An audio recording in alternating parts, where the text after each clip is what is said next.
Welcome to On the Entrepreneur's Journey, Thank you. where we speak with founders and business leaders about the decisions, challenges, and pivotal moments that shape their companies and leadership journeys. Today's guest is Bryn Tindall, founder and CEO of Rebellion Group. Founded in 2013, Rebellion is a group of specialized branding, marketing, technology, communications, and public relations agencies. Its structure allows clients to engage a focused specialist or draw upon the capabilities of the entire group. Bryn is leading Rebellion through a period of extraordinary change as AI transforms how work is produced, how quickly companies must move, and how clients define value. Today, we'll explore how Bryn built Rebellion's distinctive agency model, how businesses can differentiate themselves in an increasingly commoditized world, how middle market companies can take advantage of AI, and how founders lead when technology is moving faster than traditional planning cycles. So, Bryn, welcome to the show. Thank you very much. I appreciate it. And thank you for the use of your beautiful studio. Yeah, no problem. So, you described the current environment as unlike anything you've ever seen, a combination of AI, labor pressures, rising costs, and changing employee expectations, and of course, increasing client demands. So what feels fundamentally different about leading your company versus, say, 2013 when you started? Just back up even further. I think I've seen three. This is the third, what I call fundamental shifts, right? The first one, we're old enough to remember the world before the internet. And if you can remember working and then the internet, and I remember how it changed everything, right? Everything changed overnight. And I can remember the first time sending a file to someone via email and running over to their desk. Well, oh my God, this, get your mind around the fact you can send information like that. Changes everything, right?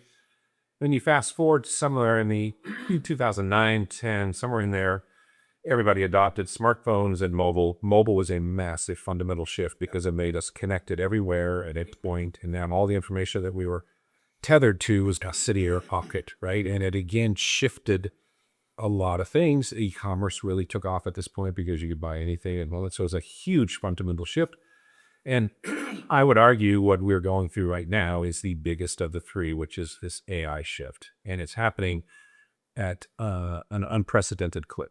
And it's almost every day now I have to sort of look around and see what changed again and figure out how to reshuffle the deck in terms of trying to set the direction for what we're trying to do. Mm-hmm. Okay.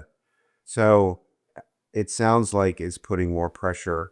I mean, most founders try to move their businesses and decentralize and make them operate without them. But it sounds like that's dragging you back into the business and making you have to think and engage more with your team as opposed to making it more self-managing. Do you find does that change your role as you look at how business is done today? I am a hyper hands-on person, let's start there. But what I believe has happened has forced my hands to be on the steering wheel, right? And in the past, when you would plot a course, right, you could see it play out over time. And that time could happen over weeks, months, sometimes years. You now can see a shift happening in days, minutes, and hours, and if you start to think about that reduction in time, a decision can take a company off course radically in a very short amount of time. So if you're not paying attention and able to recalibrate and reset because something just shifted, that's what's necessitated my sort of hands-on approach. Does that make sense? I'm not talking just here. I think you need to be wary. People need to be wary of these shifts happening and what the impact is on their business. Or you're going to wake up and you're going to realize that the market has moved, the competition has come in, everything that you thought you had secured and safe is no more. Right. From your perspective as the CEO, that means your role has changed. And I know you're hands-on, but it sounds like you're hyper hands-on now. And maybe, is there a way to delegate that type of view, or are you the one, or do you feel like you're the one that has to see around the corners to make the company tick? So what I've adopted recently is, things that I'm calling very strategic and important. I've assembled cross-sectional teams that are focused on it. So they're gathered specifically with the function to solve and make sure we're paying attention to this. An example of something that recently formed a new committee on, that's focused just on this and trying to solve for it, is what's happening with SEO and AI. And if you've been paying attention to this, you may have noticed that most web traffic has dropped for most companies between 50 and 60% over the last 6 months, and it's accelerating. And they're looking at the traffic and people are like, what happened? Like, where did all my customers or where did all my people go? And they've not been paying attention to the fact that people are staying within the AI prompt. And if you're not feeding your information into these LLMs, you're pretty much out of the game, right?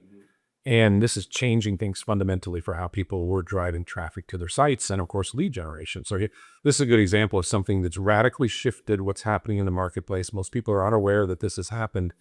And so we've established a special task force to solve for this. Yeah. Very apropos, I had a travel company that was booking tours to play golf in the British Isles and all that sort of stuff. And it was SEO and Google. Right. And their traffic just dropped off. Yeah. And it was like, how do we reconnect with that customer? The customer's still there. The space is still growing, but he had lost his connection to that. And that's a great example.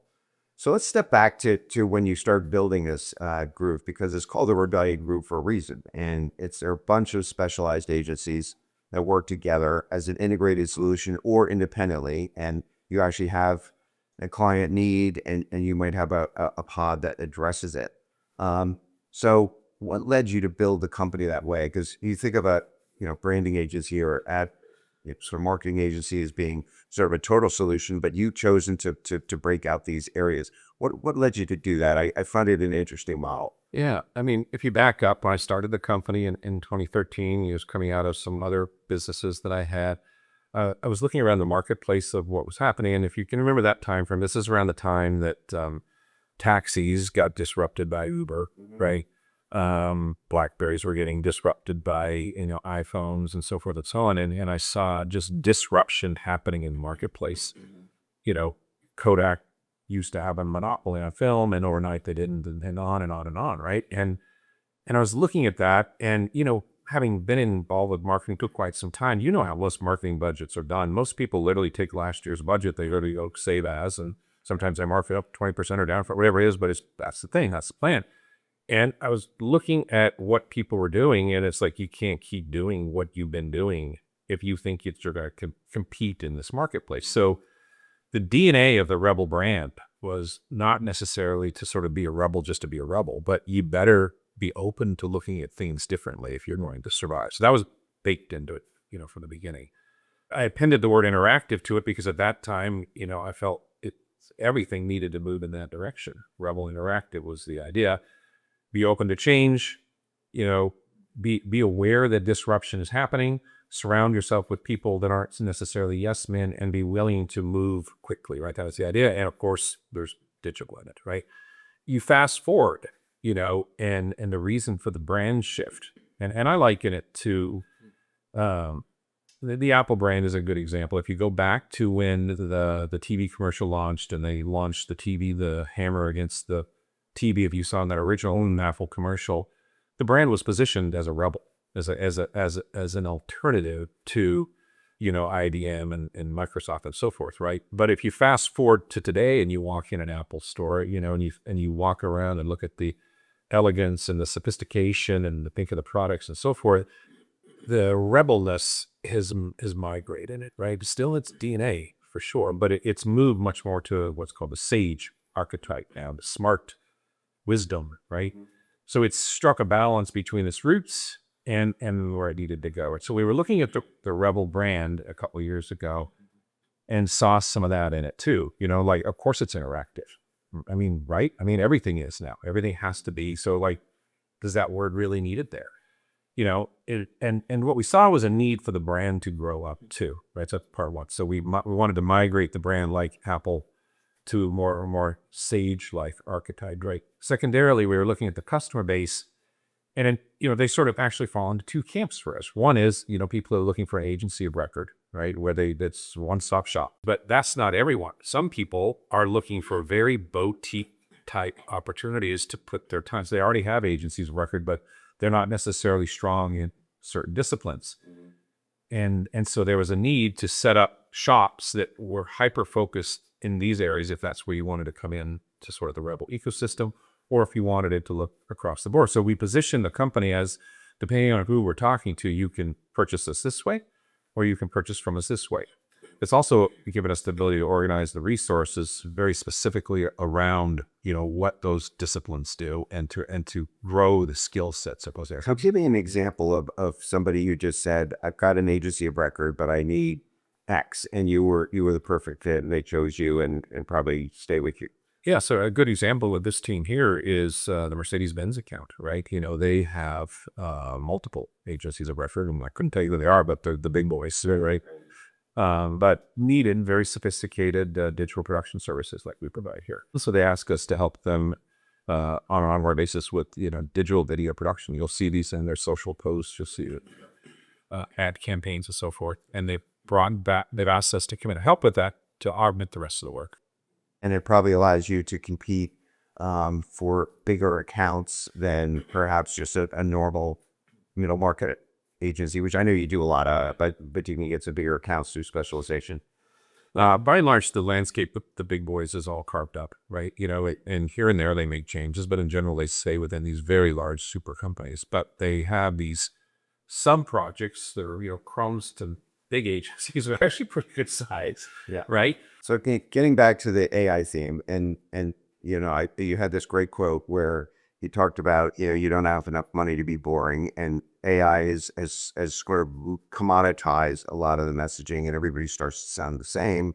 Everything looks polished and everything looks great, and everybody sounds the same. So how today can a company stand out and avoid that commoditization of their message? And how do you create that differentiation for your clients? That's a multi-tiered answer, so give me a minute, right? So I think the first thing you need to recognize is that we talked about SEO and AI, right? Right. What's happening now is agents are communicating with agents. AI bots are communicating with agents. That's scary and exciting both at the same time. So what it does from a self-publishing point of view is it gives you the ability to really be in charge of your narrative, because you're basically what you put out there and where you put it and how you tell it to feed controls what AI receives, right? And so what it displays is what it sees, right? You have to give it the signals to pick that up, right? That's what I was talking about earlier. Secondly, when you publish anything about yourself, you'll be amazed at how fast it's now getting indexed and pulled in. It's almost overnight. So you could almost change the story of your brand and who you are overnight. I have shifted my focus from organic SEO, meaning, will people find me or the brands we're working with? Sure, it's a very competitive space. What's happening more, though, is people are using AI and SEO to validate, right? I've heard about this person. I've heard about this company. Who are they, right? What do they do? How can they help me? What should I expect to be charged for this? So all of this has been pushed back, right? In real time, we know this. Our customers are doing it. Our prospects are doing it. They're coming armed with this information. So we have to be aware of that, and as marketers, aware that the bar of the price of our services, what we are suggesting to people, is also being pushed back in an AI prompt. And, just I can't tell you the number of times over the last few months, people are like, well, I ran your strategy through, Claude or whatever, and here's what it said, right? And you better be prepared for that, right? Because it's here. Yeah. And you better have an answer for that, right? You have a good point. We're aware of that as well. The reasons we differ is because X, Y, and Z, right? There's still this need for evens. What shifted fundamentally from a marketing point of view, though, that I think is also important to this is, and this happened sometime after COVID, the door and the window for any type of outbound marketing closed dramatically, right? You can't walk in on most companies. You saw how the door is locked when you came out, right? That's the case at almost every company. There's almost no business you'll go into that has a receptionist anymore, right? Right.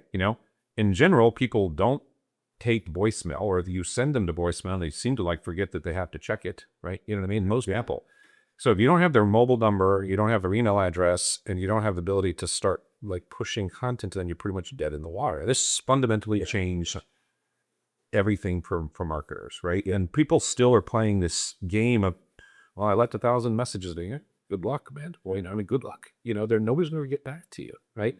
So you have to shift your message to inbound, but the inbound and where is also very nuanced and changed too, right? And so I say if you're shifting to an inbound strategy and you think then that you can just wait for people to find you, you will be out of business very quickly. So the trick is where you put, what content you create, where you put it, the channels that your audience is spending their time in, and how you intercept it. And so it has to be set up in such a way that the prospect, the customer, feels like they've discovered you, not you're forcing your viewpoint on them. Does that make sense? Yes. Yeah. And so that means you have to know where they live and how to get through to them. And so it's almost as much that's as much of the game as anything else, is to actually find them and the channel. And we take that a step further, because we have started paying attention to, the last couple of years, the field of psycho and neurolinguistics, right? Which is the study of the written word and what that means. So if you think about being able to go to anyone's LinkedIn profile or any digital footprint that you might leave, right? And then ingest like pull it in to look at and analyze it, and then be able to tell how that person is wired, how they think, what are important trigger words, what to stay away from, and then to reverse that and put that into the marketing, right? You can get a sense of where we are now in terms of the types of communication that's being generated. We truly are at a world of, one-to-one now. I can generate content at a one-to-one level and make it speak Peter, right? So it's just kind of, you're really doing psychographic profiles of everybody through their digital footprints and things like that. So much of the audience that is the same as somebody like you would be an entrepreneur. But most of my middle market companies or the audience are saying, what do I have to do to get ready for AI? Because, we've got different systems. Nobody really knows how to prepare. I mean, they're all using it individually, but on an enterprise level, what would you say you going into, this is not the Mercedes, these are the middle market companies. What do you go in and say to them and say, in order to do it on an enterprise level and use AI effectively, what should they be trying to do today to be able to enable that to happen for them? Yeah. So I want to go back in time to earmark it again and then move forward. So right around the year 2011, 2010, somewhere right in there, custom development of solutions kind of came to not completely, but just like really hit skits, right? And why? Because SaaS applications hit the marketplace, escalating cost of development, and lengthening timelines and so forth. And so, you looked at this value proposition. I could build it like we used to do, or I could buy this thing off the shelf, pay a monthly fee, and it mostly does what I need it to do. Not 100%, but it mostly does. And that's going to cost me this versus this, and I'll have it tomorrow. And when basically, in effect, happened was custom development stopped, right? So what used to be, the world used to be, tell me what your problem is. Let me write you some code that does that for you, right? So now what you have is a world in the middle market you're talking about that has an ERP solution over here, maybe a CRM solution over here, something over here and something over here, and they're unconnected. And so what they're doing in most cases is they put data in here, and they put data in here, and they put data in here, and they put data in here. And they run reports individually, and then they try to kludge it together is what's happening. That's the world of today, right? What I would invite your audience to think about in a world of AI and a world where even non-developers can now develop. I think they need to think about, As long as they speak English. yeah. I think they need to think about putting custom back on the table, because you can now take those applications, write very quickly programs that connect them or analyze them, and now all of a sudden what was before very cost prohibitive and or time prohibitive has gone away. And it's changing the whole paradigm of how you gather information, analyze information almost overnight. So you can have your own bespoke reports that actually give you what you want to know as a manager. You can stand up, little agents, that sit on your server that give it a very, very specific task. Take that report, and every day do whatever to it and send me that, or to these three, right? This world fundamentally changes how we look at information.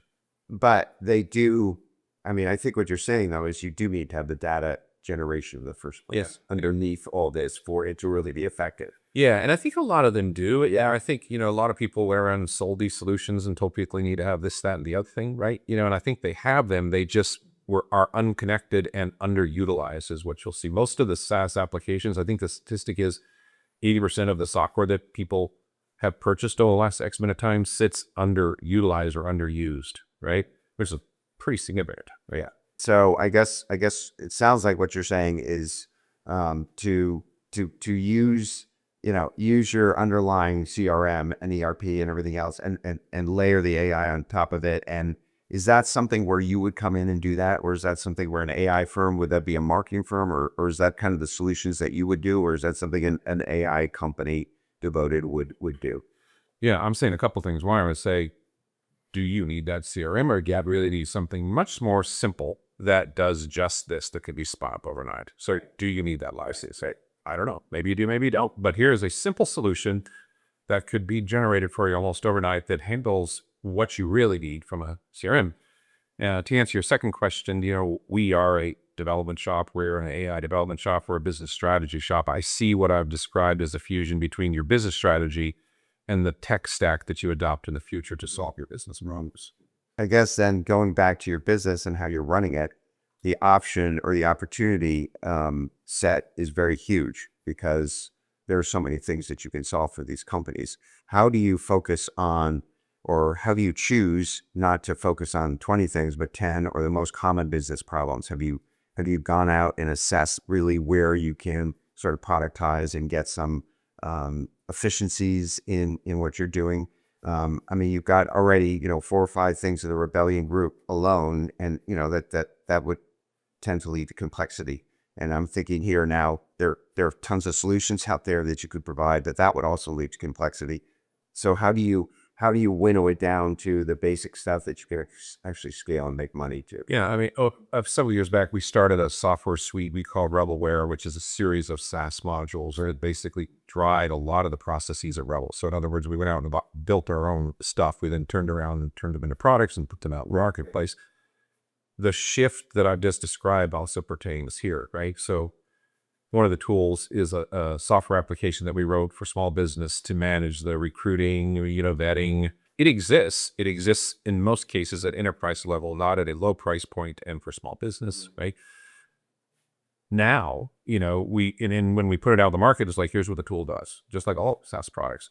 We've now gone back and changed the narrative. And we're like, here's what the tool does. What do you need it to do? And this is a shift, right? 70 to 80% of it is already ready. Tell me what I have to do to take that piece of code and modify it slightly so it now does exactly what you need it to do. That's very exciting to me. And I think it is for people when they realize what's changed.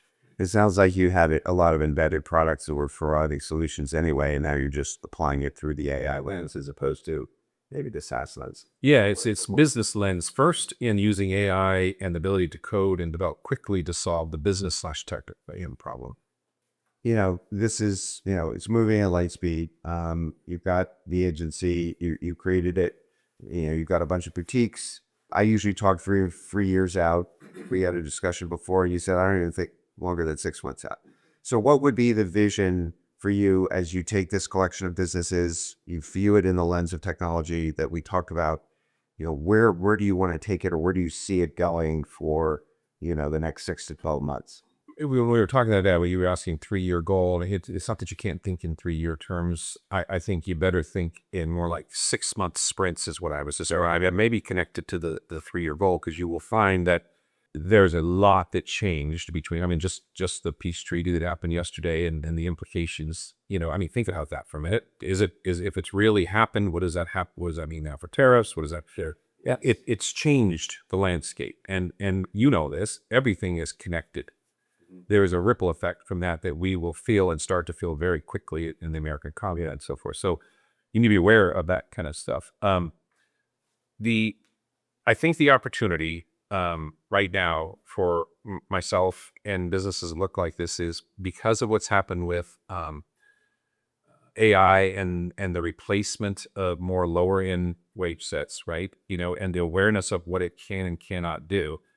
I have viewed many of the AI applications very similar to, if you think about, if we all have the same toolbox, right? But our skill sets are different. Think about when you hire someone to do construction, right? Here, he has a hammer, I have a hammer in hand, she has a hammer.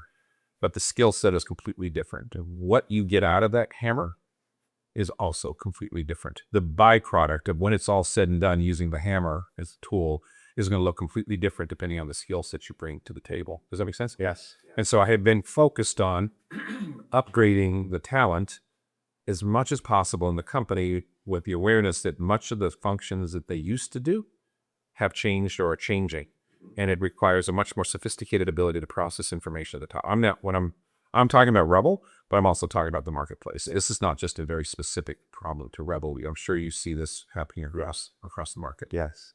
And I think the thing that a lot of service businesses are struggling with is with the skill set that a new person brings into the, that the hiring needs are people coming out of school or whatever, the hiring needs have gone down, yet, you still have to replenish your people. You still have to, people still will retire. If you want your company to exist, you need, so many people here, a certain amount will leave, and eventually, but you have to have replacement.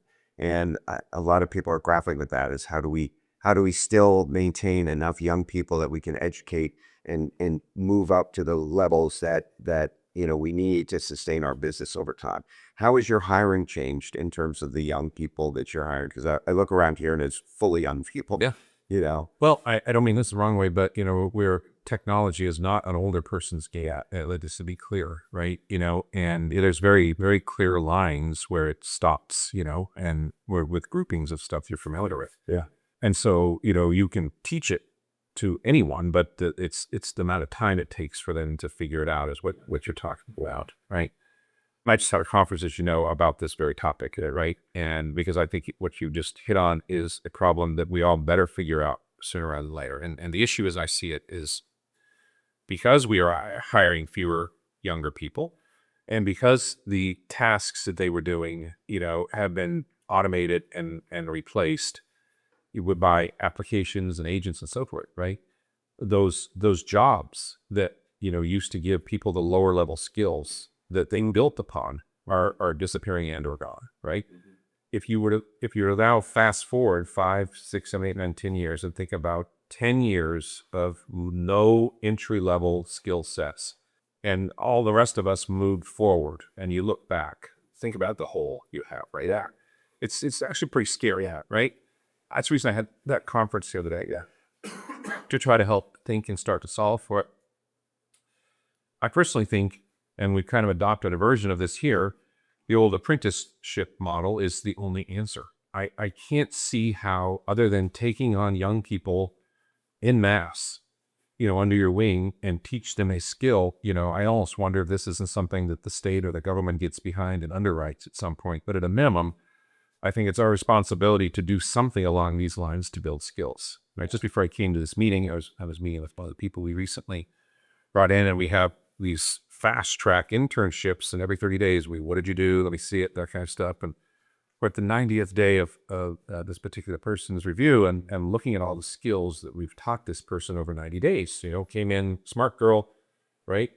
Fast forward 90 days, and here's this bevy of tech stacks you now can work in. We have just created value in that exchange for her, right? Hopefully here, but it's also been, now in the marketplace. And I think that idea is going to have to happen across lots of places in order to sort of fix for what we just talked about. Right, and push down to schools, maybe. Yeah.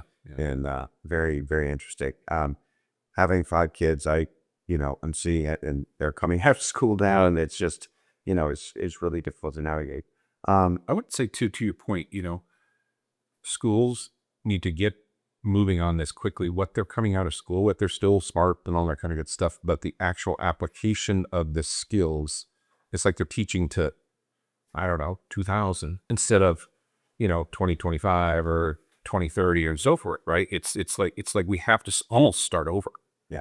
Well, we'll stop there, and I really appreciate it. And these subjects, it's going to be different conversation we'll have in 6 months, but I really appreciate it, and I appreciate your helping sort of the audience look at it and say, well, what do you have to do to even get into this agentic AI and beyond market, because everybody's talking about it, and this is very helpful.